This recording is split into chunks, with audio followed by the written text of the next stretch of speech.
How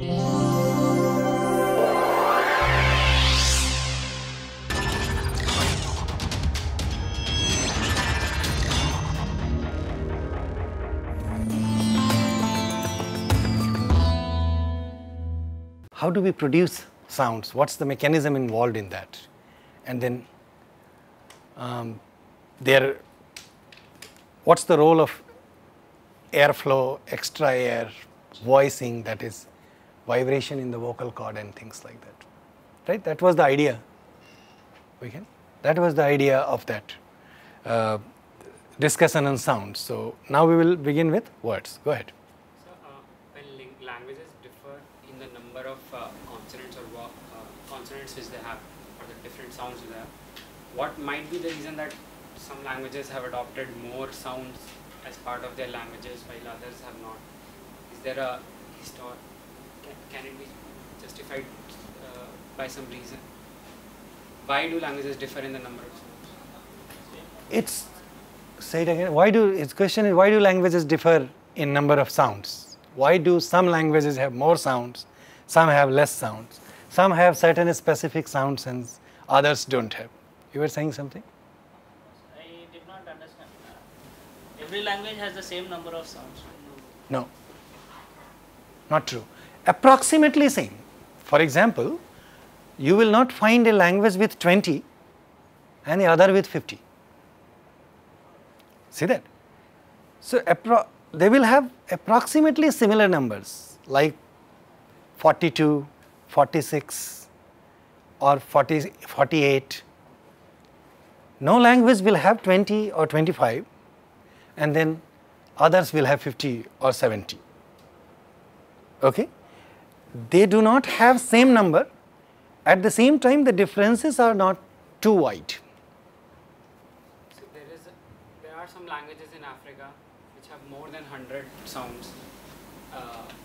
I can't remember the name of the language, but they have unique sounds, like they also have that part of their language. Right. So they are called clicks. Clicks. Right. Yeah, the exclamation point. Right. So what might be the reason that? See, first of all, there aren't 100. Okay. Second, some of those things are suprasegmental features. Okay. For example,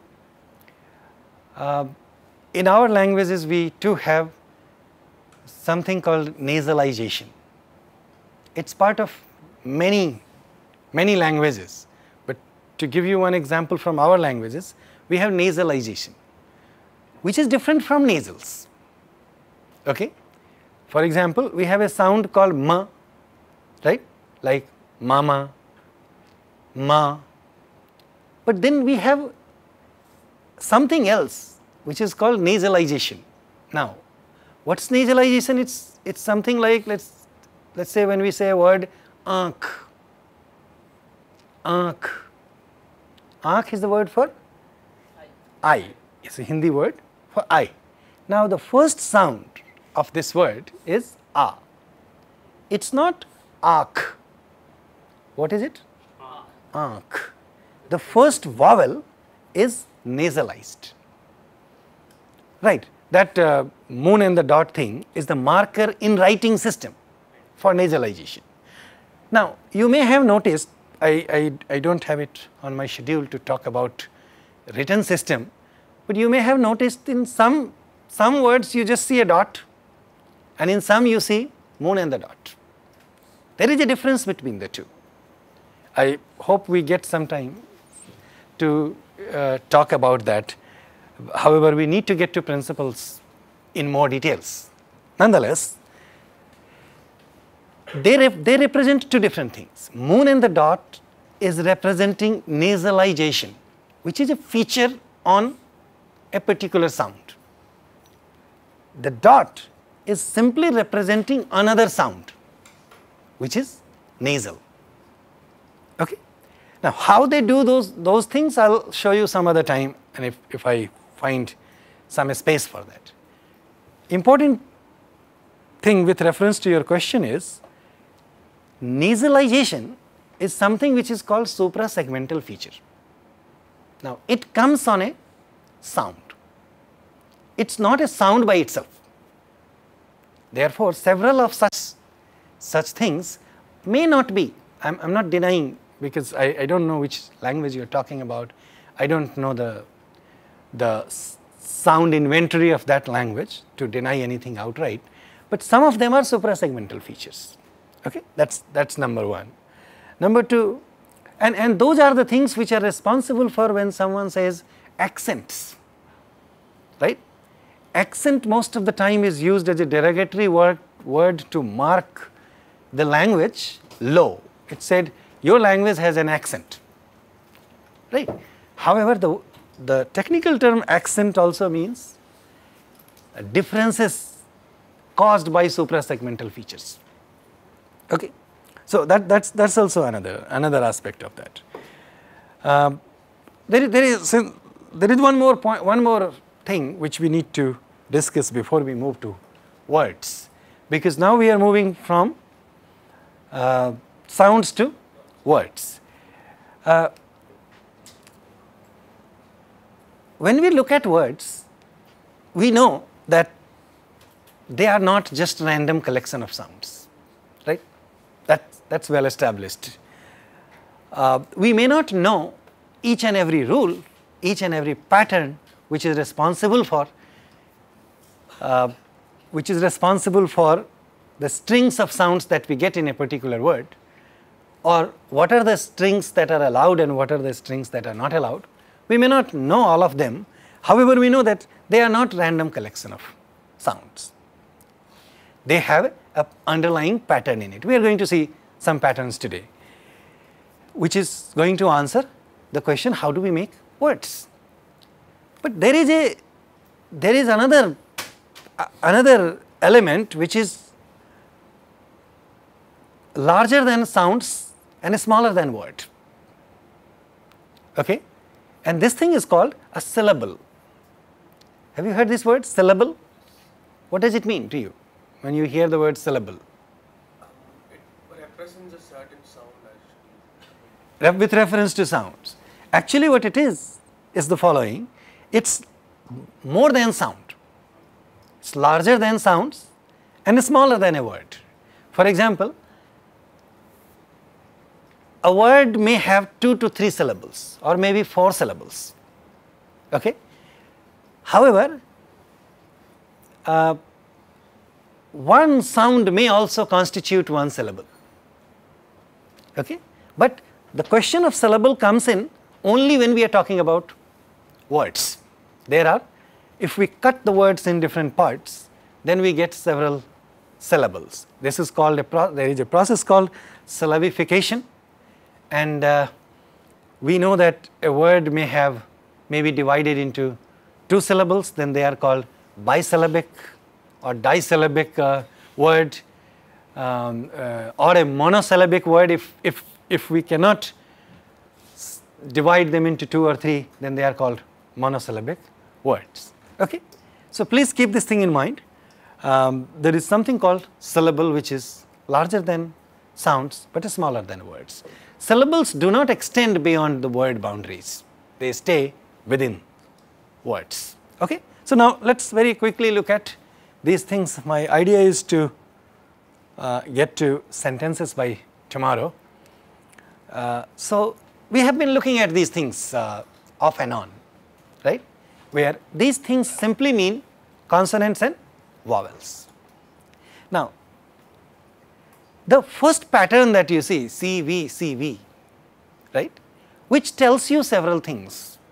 Probably we have referred to these things while discussing other aspects, but for once again, let me say this thing.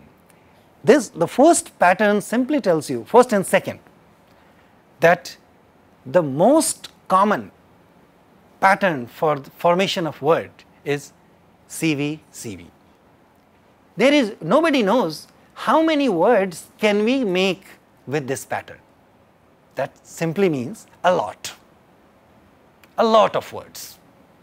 There is no restriction on how many of them can be made. Also, it means we must have a vowel in a word. when we say most common pattern, we mean if we have a proper alternation or at a regular interval, consonant vowel, then we probably get more, right? Which also means that we can have a vowel consonant alterations, which will mean the same thing. We can also have simply words with 2 to 3 vowels, okay? And again, the underlying thing is no word with only consonants in any language. These are the underlying things. The third thing, when you see, what does this tell you? When you see there are 2 consonants in the beginning, right? That's a cluster. Okay, it means when 2 of them are together, they not necessarily, but they will form a cluster. Does anybody understand what a cluster means? Cluster is not just the juxtaposition of 2 sounds. What does it mean? Somebody? A little part of the first sound and the starting part of the second sound might be cut off. Exactly. Might overlap. No overlap. A part of the previous consonant disappears. It's important to know which part of that previous consonant. We are talking about a sound, and again we are talking about a part of that sound has to disappear in order to make a cluster. Do you see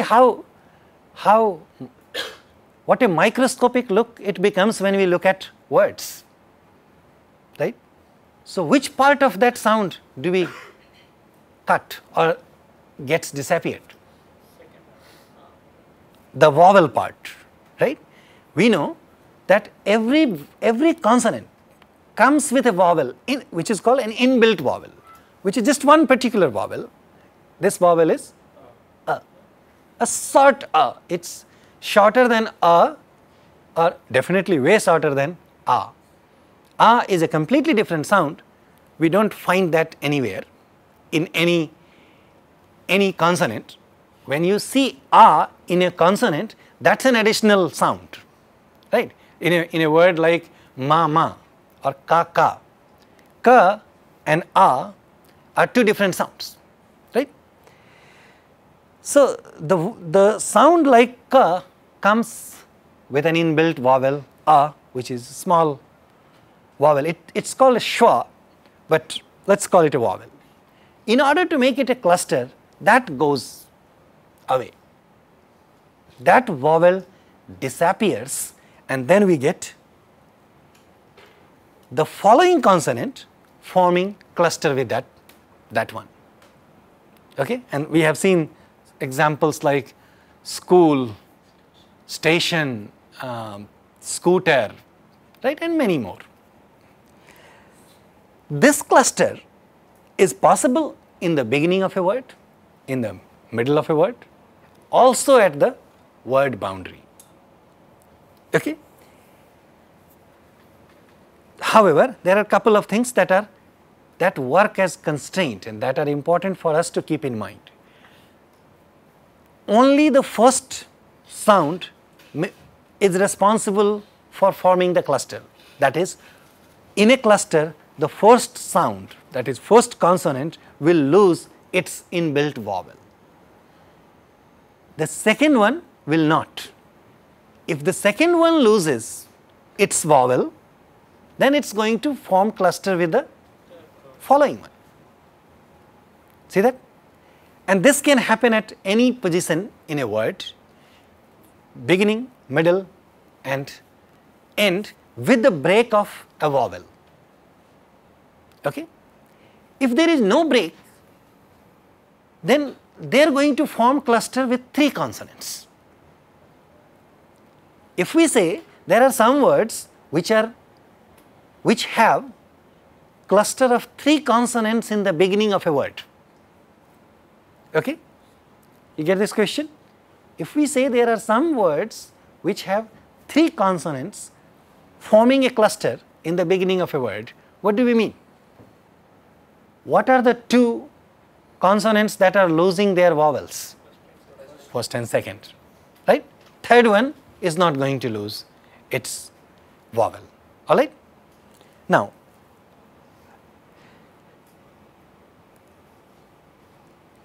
before we see some more examples of the first, second, third, fourth one, let's look at the third one again. The difference between first and second put together and the third is striking, which is, remember what I told you about the first one? Total number of words that we can make with this possible pattern is a lot. That is infinite. We don't know how many, therefore we don't even count. However, the presence of a cluster in a word reduces the number of words way too low. That is, the number of total words in any language with clusters is very few. This very few may not be handful that you can count, but when we say very few, we mean compared to the first one, way too low. Okay? What's the meaning of this thing? If you look at it in, if you can elaborate this thing in a little bit more, what does it mean? Which one is more common? Which one is easier? We get unlimited number of words with a pattern, right? Definitely that pattern has to be an easier pattern. Only then we are getting so many of them. Now, we are getting very few, that is way too fewer with clusters, which simply means that's a heavy word. And for the vocal apparatus, for the word formation process and generative mechanism, that's a expensive word. That's a tough one. Therefore, we have very few of them. This, I am very well aware we didn't completely answer your question that why differences in number of words, but this will tell you something. But one more thing I want to add to your question, not necessarily as an answer, is this question is like, why do we have so many languages? Right? Which we don't have a clear answer of. Okay? It's just that we have so many of them. Similarly, it's an empirical fact that languages differ in terms of number of words. And get this thing? Sir, can we say that because, say, long time ago, because there was geographical isolation between different groups or civilizations, I mean, there were no civilizations if you go long back, but different groups, because there was geographical isolation, so one group, they developed their own languages, each group developed their own languages, and since they did not communicate earlier, so they were not exposed to new sounds or different sounds which can be produced. Some groups explored their vocal apparatus more compared to other groups. Right. Can we say that? Probably yes. But you can say the same thing in a different way also, which is, or similar things in a different way. See, we have talked about language continuum even today, right? We have seen the continuum of Assamese, Bangla, Odia and Telugu. Definitely Telugu has some sounds which Bangla doesn't have, and Bangla has some sounds which Assamese doesn't have, or Odia may not have, right? Still they form a continuum. It's possible for us to see that continuum today because we are aware of the geography. Now, as you said, long time ago, and that's possible, it's just a speculation, long time ago, when people started moving, right? That movement was probably permanent. right? We are also familiar with what we know as Big Bang theory, right? That was way too big, and I don't want to go that far. We don't know, we don't have evidence of that time, if we had language or not, or if it was there, in what shape and all, we don't know. But when people started moving, they probably never met with one another again. So they had one way of communicating. Again they separated and then moved to some other place. Then they had some other way of communicating. So we see a common ground. But when people separated and they were communicating among themselves, they came up with another few sounds which were specific only to them. And then as they moved, probably some of them were retained, some of them were lost. We don't know how many sounds may have been lost even in the languages that we have today, because sound change is one of the big process of language change. Okay, sound change is one of the big indicators. Remember, I was trying to show you the distinction between three kinds of sa: dental sa, that is dental fricative, palatal sha, and then there was a retroflex sha. And I told you that retroflex sha has some languages have lost that one, and what we have, we only have palatal sha. And even between palatal sha and dental sa, some languages have one and some languages have other, right? Which means in language A, we may not have both palatal sha and retroflex sha. In language B, we may not have dental sha and retroflex sha, right? So, and this loss is recent, therefore we can even put our fingers on them. Some of the losses may not have been recorded. So we don't know what has happened to sound. However, we do know sounds have played a great role in language change, and therefore some languages in the present form, when we see them, have a particular set of sounds. Some languages have another set of sounds. Nobody says that they are going to stay that way. They are going to change too. However, what is predictable is the following, and which will probably not change, is all the languages will keep sharing sounds.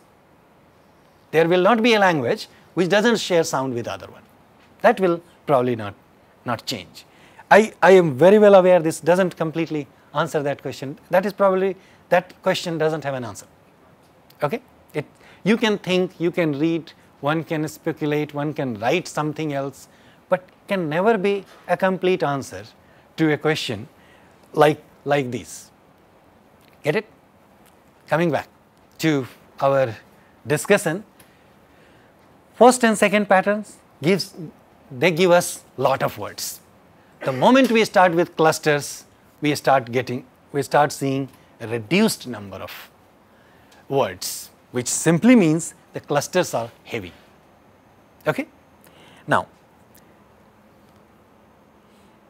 the evidence of a cluster being really very heavy is coming from the fourth pattern.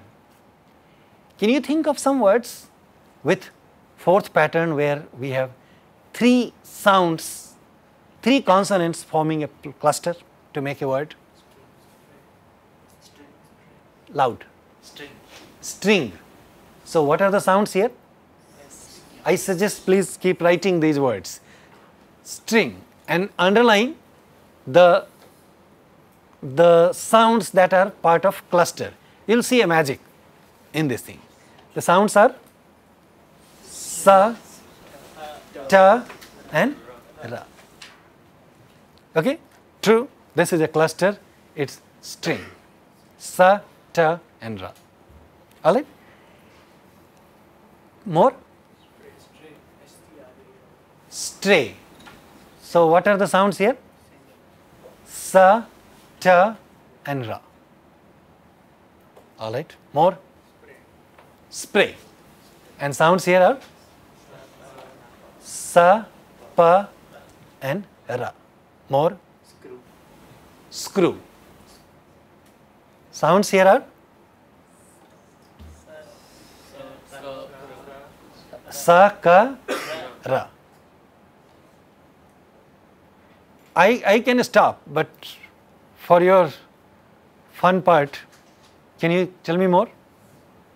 Sclerosis.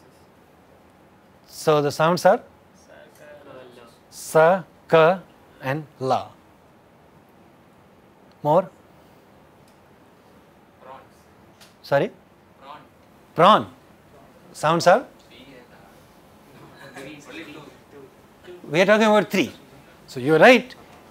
In a word like prawn, we have pa and ra.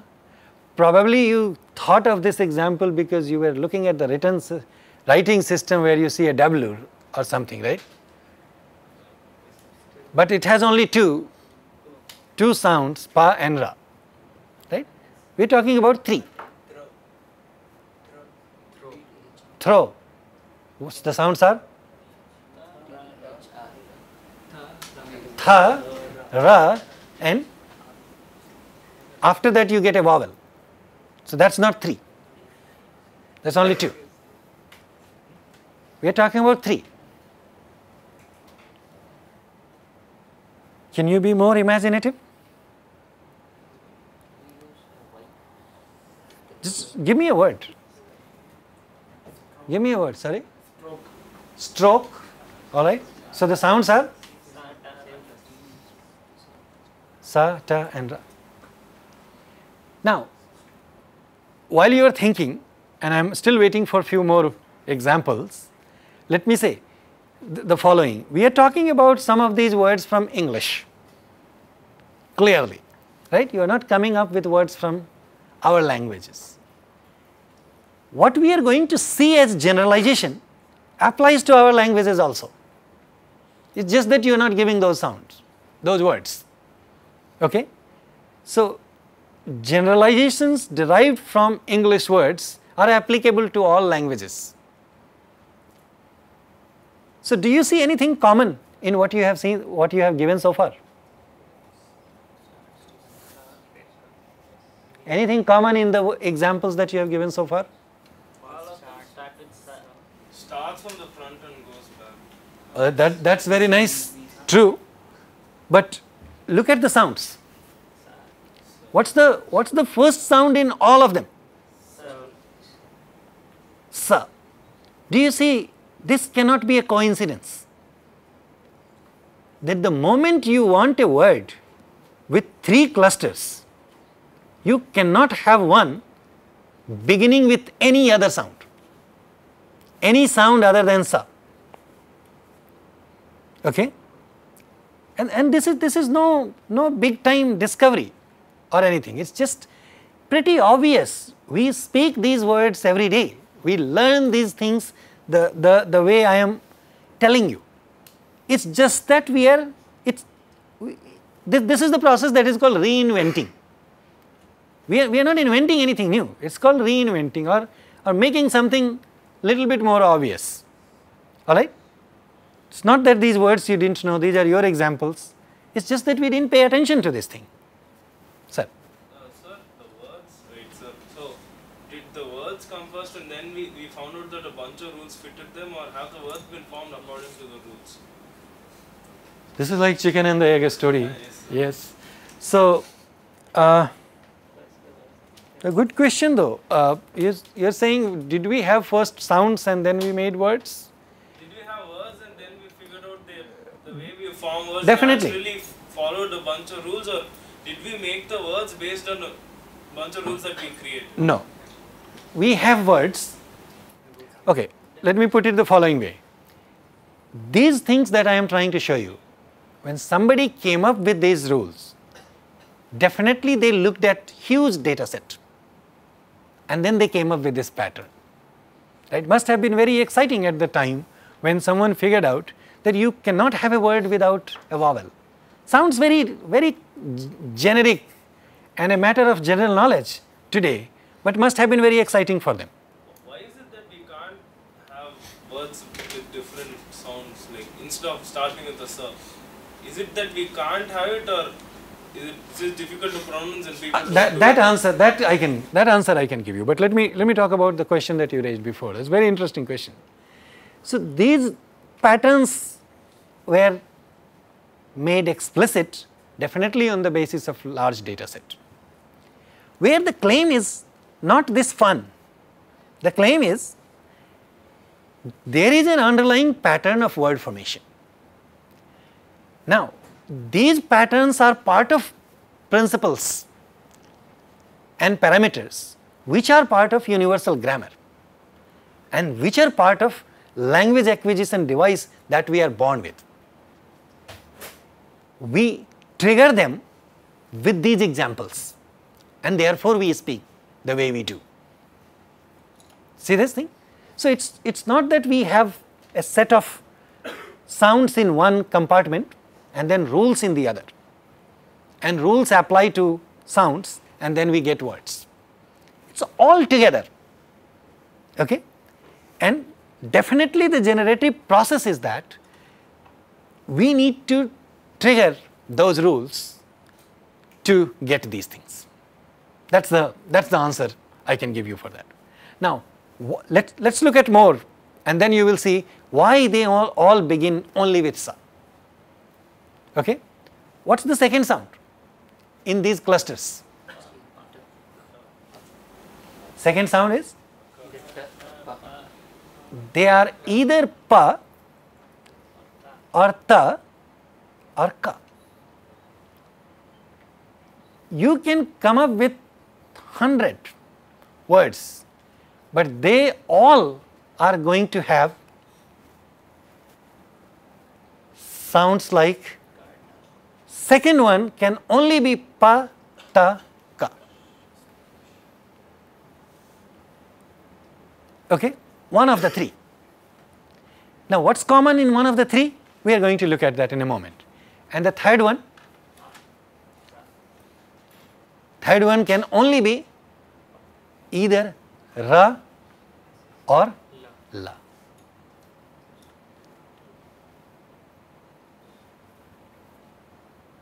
Now,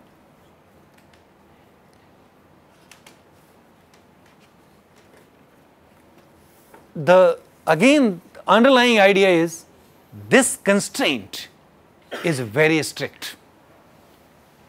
The stricter the constraint, the heavier the word. By heavy, you understand what we mean by heavy. The heavier the word for the apparatus, therefore fewer in number. Alright? Now, these words with 3 consonants, if you compare them with the words with cluster of 2 consonants, are again way too few in number in any language. There could be a handful of them. Okay? And these things being handful, I am not concluding on the basis of you not giving more examples. Okay? We don't come up with more examples, have nothing to say, that we have established well before. Okay? They are very few in number.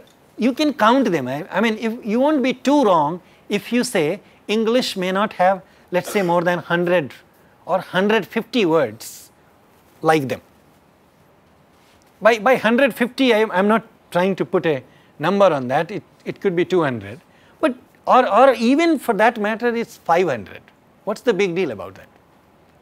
Which is not true, definitely, 500 is not true. But the point is, if you can come up with 5,000 with one pattern, and then the third pattern which just makes another string little bit tighter and gets reduced to 10%.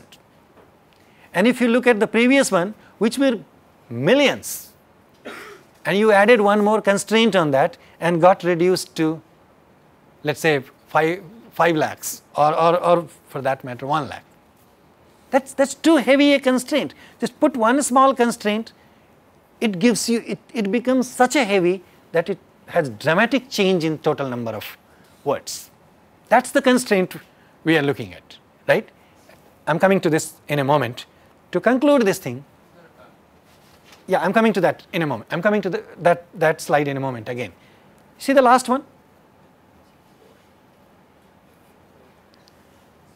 4 consonants as a cluster.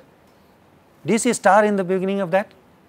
For your information, this star means not possible. 4 consonants as part of the cluster, not possible. And this answer could be simple for you. Answer must be simple for you. Why? Extremely heavy. Extremely heavy, not possible. Will become too heavy for processing, therefore not possible. Okay? And this is not possible in any language. No language gives you 4 clusters of consonants. Now, for you, and in the interest of time, I should add, in the beginning of the word. There are few words in English where at the end of the word, a cluster of 4 consonants is possible. Okay? I think the word sixth has probably 4 clusters, or there are a couple more. Again, not a significant thing, very significant to discuss. However, the point is, even if it's possible at the end, it's possible only for few words, not more than 5. Definitely, and 5 I am being generous. Okay? In the beginning of a word, definitely not possible in any language. Now, the point for us to take from here is see the weight of these constraints and see the patterns involved in the formation of some of the word. These are called phonotactic rules. By no means I am giving you all the possible patterns and all the possible rules of word formation. I am just giving you a flavor of these things. Yes, sir. You told every word has to start with S if it has a cluster of 3. If it has a cluster of 3 consonants, the first consonant must be sa, not S, sa. There is a word, suppose there is a word called Fcron, F-C-R-O-N. F-C-R-O-N. F-C-R-O-N. Fron. F-C-R-O-N. Fcron. F7. How is that pronounced? Fcron. So the first one is sa. No, F. No, but the way I hear you saying is skron. Is it? I'm not familiar with that word. What I am asking you is, you tell me what's the first sound. Fa. Yeah. Fa. So the word is fron. F-C-R-O-N. So how do we say this word? Tell me. Fcron. Cron. Fcron. You cannot say this thing. He's saying fa fully without eliminating the schwa sound. But then Fakron. Something like that. Fakron. You can't do that. Is there a word like that?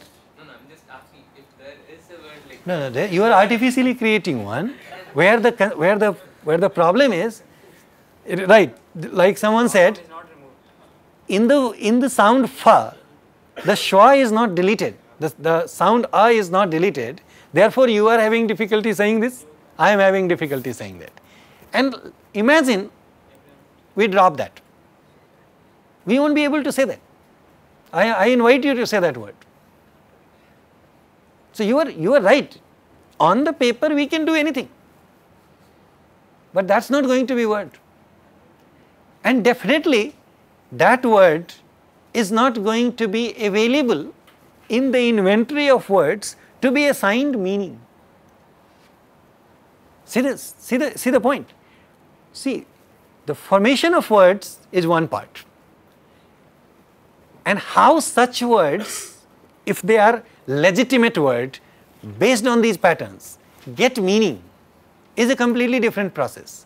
And that also I think I have told you that the relationship between a word and its meaning is arbitrarily matched, is arbitrarily put together.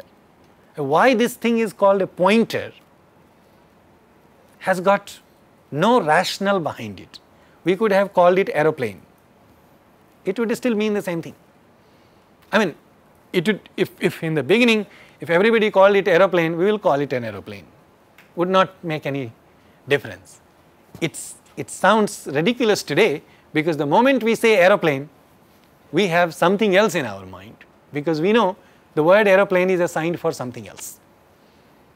Get this thing? So that's a different process.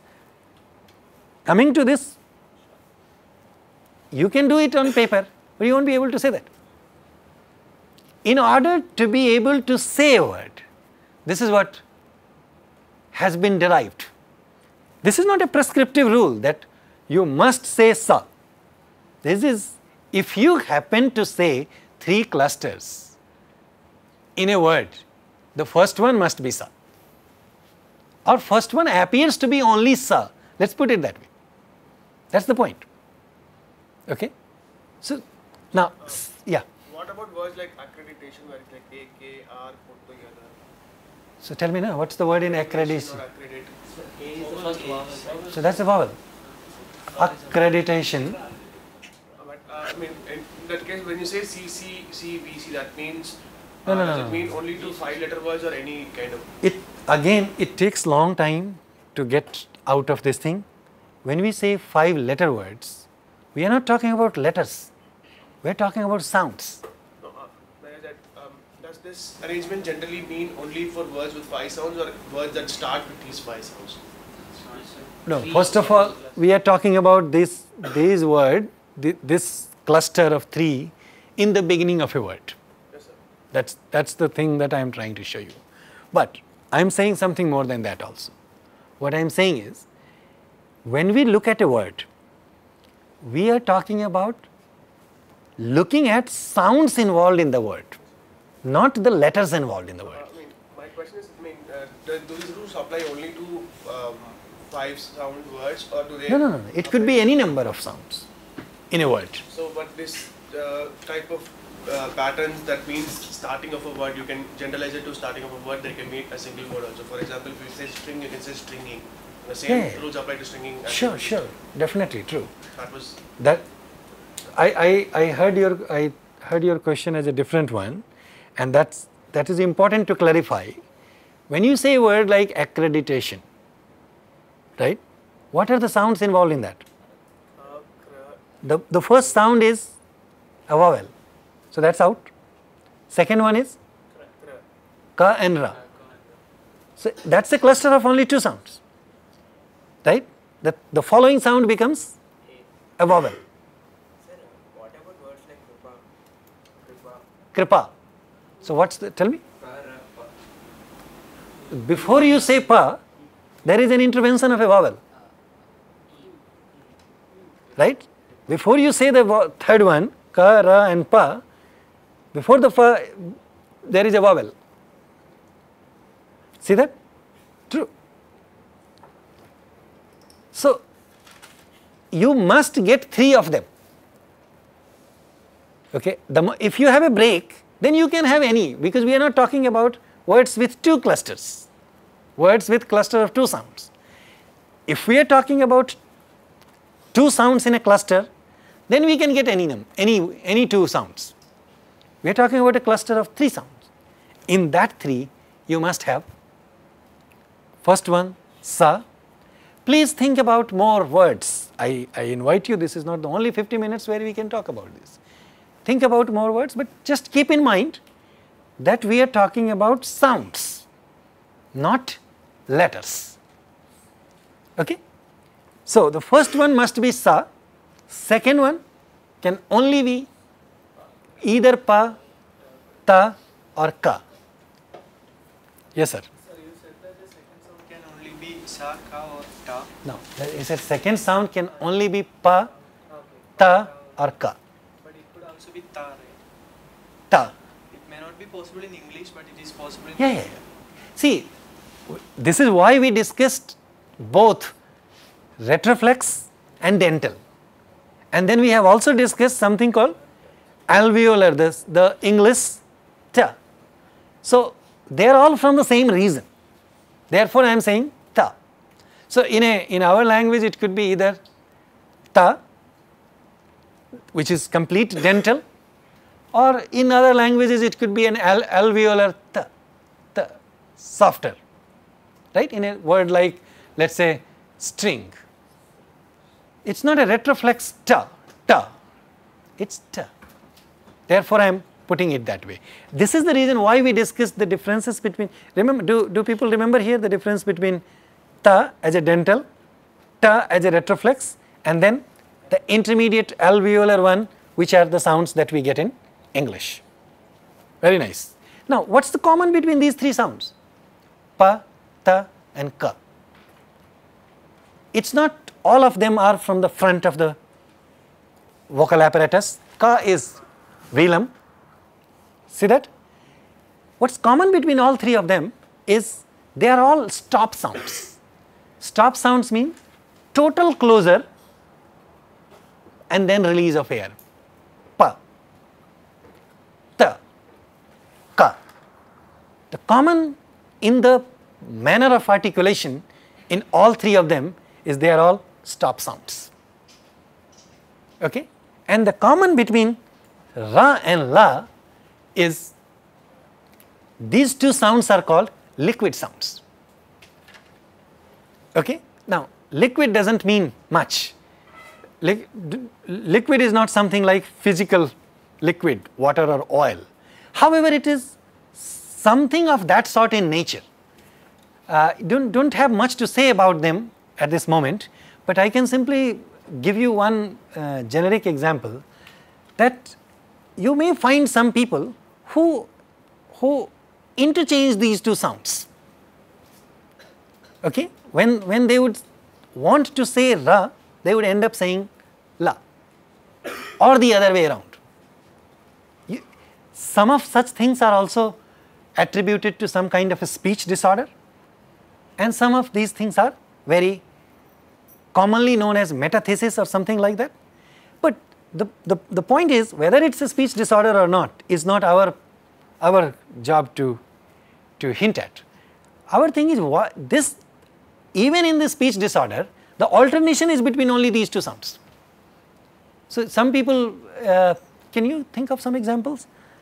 I have found, instead of saying rail, I have found some people saying lail. Okay?